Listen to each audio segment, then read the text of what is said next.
Eraser tool by clicking E for eraser. The way that the eraser tool works is if you're on a background layer, it will essentially just paint in the background color, but I assume that's not what you're going to be using it for.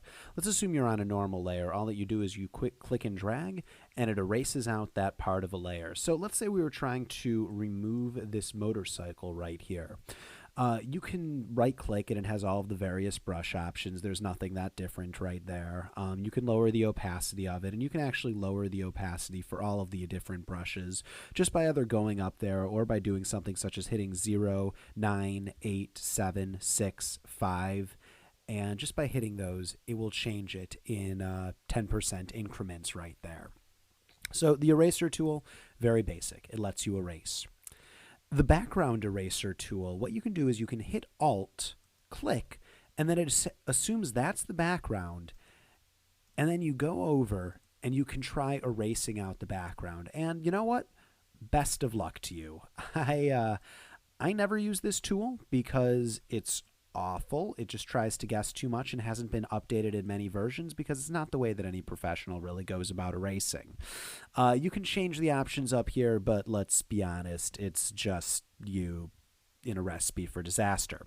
The other thing, the Magic Eraser tool allows you to click sections and it will delete out those sections. And again, I would warn you against using the Magic Eraser tool because even though it's a conceptually simple tool to understand, and it is, it's a very simple tool to understand, you're not going to get great results. Like, you could tweak this out a bit, maybe. I don't know. No one I know really uses it. Right-clicking doesn't give you any extra options. That should be a red flag right there from the get-go. You can tweak the options by changing the tolerance, but this is the equivalent of using the wand tool and then hitting delete. And I suggest, if given the choice, it's better just use the wand tool and then hit the delete rather than trying to use this supposed magic eraser right here, because it's not all that magical. It tries to make things a little bit too automatic. But this initial eraser tool, that was good. Let's stick with that.